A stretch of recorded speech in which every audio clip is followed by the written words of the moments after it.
ஹர்திக் பாண்டியா சிஎஸ்கேக்கு வர்றதுக்கு சிஎஸ்கே தான் பயங்கரமாக இன்ட்ரெஸ்ட் காட்டுறாங்க. ஹர்திக் பாண்டியா டு சிஎஸ்கே ட்ரேடில் சிஎஸ்கே தான் ரொம்ப ஆர்வமாக இருக்காங்க அப்படின்னு பார்த்தா அது மட்டும் கிடையாது. கண்டிப்பாக ஹர்திக் பாண்டியாவும் சிஎஸ்கேக்கு வர்றதுல ரொம்ப இன்ட்ரெஸ்ட் காமிச்சிக்கிட்டு இருக்காரு.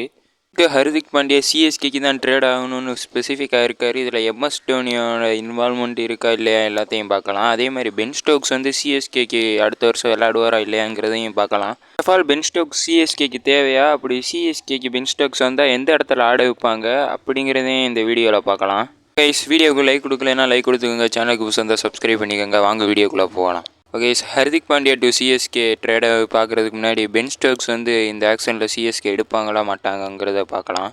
2027 ஆக்ஷனில் சிஎஸ்கே பென் ஸ்டோக்ஸுக்கு டார்கெட் பண்ணுவாங்களா, சிஎஸ்கே பென் ஸ்டோக்ஸ் எடுத்தாங்கன்னா அவருக்கு என்ன ரோல் கொடுப்பாங்க அப்படிங்கிறத வாங்க பார்க்கலாம். ஃபஸ்ட்டாக பென் ஸ்டோக்ஸ் ஐபிஎல் 2027 ஆக்ஷனுக்கு ரிஜிஸ்டர் பண்ண முடியாது. அவர் பேன் ஆகிருக்காரு. அவரால் இந்த ஆக்ஷனுக்கு பார்ட்டிசிபேட் பண்ண முடியாது அப்படின்னு தான் நினச்சிக்கிட்டு இருக்காங்க. அப்படி இல்லை கைஸ், அவரால் ரிஜிஸ்டர் பண்ண முடியும். ஐபிஎல்லோட ரூல்ஸ் என்ன சொல்லுதுன்னா, ஒரு பிளேயர் மெகா ஆக்ஷனுக்கு ரிஜிஸ்டர் பண்ணலன்னா அடுத்து வர மினி ஆக்ஷனுக்கு தான் ரிஜிஸ்டர் பண்ண முடியாது. பட் அதுக்கப்புறம் அவர் வர மினி ஆக்ஷனுக்கு ரிஜிஸ்டர் பண்ணலாம் அப்படி தான் சொல்கிறாங்க. அப்படி பார்த்தா பென் ஸ்டோக்ஸு ஐபிஎல் 2025 மெகா ஆக்ஷனுக்கு ரிஜிஸ்டர் பண்ணலை. 2026க்கு பேன் ஆகிருப்பார். அதே மாதிரி பேன் ஆகிருந்தார். பட் 2027 மினி ஆக்ஷனுக்கு ஸ்டோக்ஸ் அவைலபிளாக இருப்பார்னு இப்போ பார்த்தோம்னா தெரிஞ்சிருச்சு. பென் ஸ்டோக்ஸ் வந்து அவைலபிளாக இருப்பார்னு. சிஎஸ்கே அவரை டார்கெட் பண்ணுறதுக்கான வாய்ப்பு இருக்கா அப்படின்னு கேட்டீங்கன்னா கண்டிப்பாக வாய்ப்பு இருக்குது. சிஎஸ்கே பென் ஸ்டோக்ஸை டார்கெட் பண்ணுவாங்க.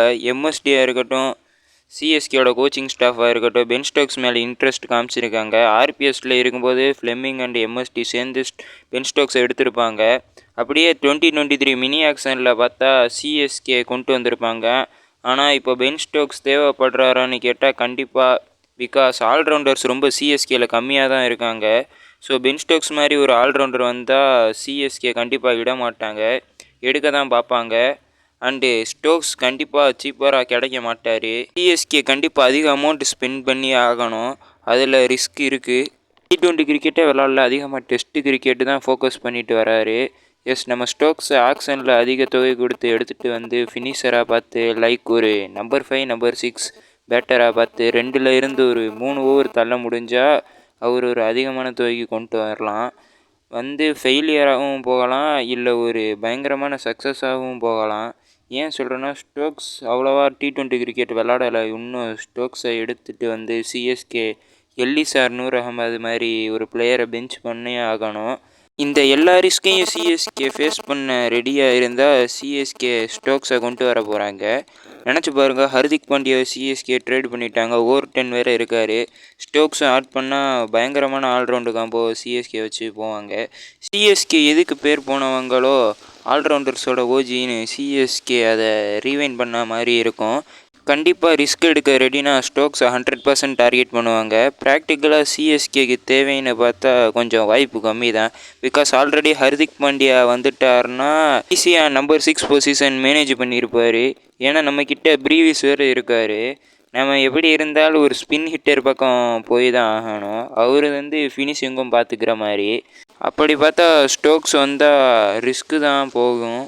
பார்க்கலாம் என்ன நடக்குதுன்னு. உங்கள் ஒப்பீனியனை கமெண்டில் சொல்லுங்கள். சிஎஸ்கே ஸ்டோக்ஸை டார்கெட் பண்ணணுமான்னு. இப்போ வாங்க ஹர்திக் பாண்டியா பற்றி பார்க்கலாம். சிஎஸ்கே தான் அவரை ட்ரேடில் கொண்டு வர இன்ட்ரெஸ்ட் காமிச்சிருக்காங்க அப்படின்னு பார்த்தா, ஆனால் ஒரு ஷாக்கிங் நியூஸு. அது என்னென்னா, ஹர்திக் பாண்டியா தான் சிஎஸ்கேக்கு வர ரொம்ப இன்ட்ரெஸ்ட் காமிச்சிருக்காரு. சிஎஸ்கே மாதிரி ஒரு என்விரான்மெண்ட் இருக்கிற டீமில் விளாடணும். எஸ்கேஸ் என்ன சொல்லியிருக்காங்கன்னா, எம்எஸ் டோனி பில்ட் பண்ண அந்த காம் டீமில் விளாடணும்னு ஹர்திக் பாண்டியா ஆசைப்படுறதா ஒரு ஆர்டிக்கலில் சொல்லியிருக்காங்க. நிறைய சிஎஸ்கே ஃபேன்ஸுக்கு கன்ஃபியூஷனாக இருக்கிறது என்னதுன்னா, 2 நாளைக்கு முன்னாடி தான் டைம்ஸ் ஆஃப் இந்தியாங்கிற ஆர்டிக்கலில் சொல்லியிருந்தாங்க, ஹர்திக் பாண்டியா வந்து ட்ரேட் ஆகிறதுக்கு சிஎஸ்கே மட்டும்தான் ஒரே ஒரு டீமாக இருக்காங்க, அதுவும் டாப் கண்டென்டராக இருக்காங்க அப்படிங்கிறது. ஒரு ஆர்டிக்கல்ல இருந்து சொல்கிறாங்க. என்ன சொல்கிறாங்கன்னா, இந்த மாதிரி சிஎஸ்கே சிஓ கிட்டேலாம் போய் பேசிட்டோம். அவர் சொல்லிட்டாரு, இந்த மாதிரி எந்த ட்ரேட் பண்ணுறதுலையும் எனக்கு இப்போதைக்கு இன்ட்ரெஸ்ட் இல்லை, எம்எல்சி முடிஞ்சதுக்கப்புறம் மீட்டிங் வச்சு தான் என்ன நடக்கும்னு முடிவு பண்ணுவோம் அப்படிங்கிற மாதிரி சொல்லியிருக்காங்க. ஹர்திக் பாண்டியா வந்து சிஎஸ்கேக்கு போகிறதுக்கு ரொம்ப இன்ட்ரெஸ்ட் காமிச்சிருக்காரு. இந்த மாதிரி இன்ட்ரெஸ்ட் காமிச்சா மும்பை இந்தியன்ஸுக்கு வேறு வழியே இல்லை. சிஎஸ்கே எந்த பிளேயரை கொடுக்குறாங்களோ அந்த பிளேயரை வாங்கிட்டு போகணும். அப்படின்னா தான் இந்த ட்ரேடு ஸ்மூத்தாக முடிகிறதுக்கான வாய்ப்பு இருக்குது. அதே மாதிரியே தான் சஞ்சு சாம்சனும் சிஎஸ்கேக்குள்ளே வந்தார். என்ன இந்த மாதிரி ட்ரேட் பண்ணால் சிஎஸ்கேவோட மட்டும்தான் ட்ரேட் பண்ணணும் அப்படிங்கிற மாதிரி. இப்போ சிஎஸ்கே ஹர்திக் பாண்டியாவோடையும் அதே தான் நடந்துகிட்டு இருக்கு. எதுக்கு இப்போ ஹர்திக் பாண்டியா ட்ரேடானா சிஎஸ்கேக்கு தான் ட்ரேட் ஆவார் அப்படின்னு சொல்கிறாரு. இதுக்கு முன்னாடி MS தோனி ஒருவேளை காரணமாக இருக்குமோ அப்படின்னு நிறைய பேர் கேட்குறாங்க. மேபி இருக்கலாம். இதுக்கு முன்னாடி ஆல்ரெடி ஒரு ஆர்டிக்கல் இருந்து சொல்லியிருந்தாங்க MS தோனி தான் ஹர்திக் பாண்டியா ட்ரேடில் கிடச்சா வாங்க சொல்லி. இப்போ பார்த்தோம்னா ஹர்திக் பாண்டியா சிஎஸ்கேக்கு வர ஆசைப்படுறாரு. ரெண்டுத்தையும் வச்சு பார்க்கல 2 பேருக்கு நடுவில் பேசுவது நடந்திருக்கும் அப்படிதான் இருக்கு. கண்டிப்பா தோனி அண்ட் ஹர்திக் பாண்டியா எவ்வளோ க்ளோஸ்னு எல்லாருக்குமே தெரியும். MS தோனி போனதுக்கு அப்புறமா அந்த ஃபினிஷிங் ரோல ஹர்திக் பாண்டியா தான் பார்த்துப்பாருங்கிற மாதிரி ஏற்கனவே நியூஸ் வந்திருக்கு.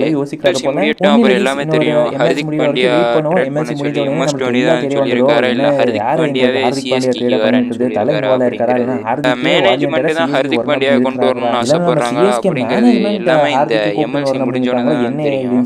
நீங்க சொல்லுங்க, ஹர்திக் பாண்டியா வந்து சிஎஸ்கேக்கு வந்தால் நல்லா இருக்குமா, நல்லா இருக்காதான்னு. வீடியோ பிடிச்சிருச்சுன்னா லைக் பண்ணுங்க, சேனல் சப்ஸ்கிரைப் பண்ணுங்க. Bye friends.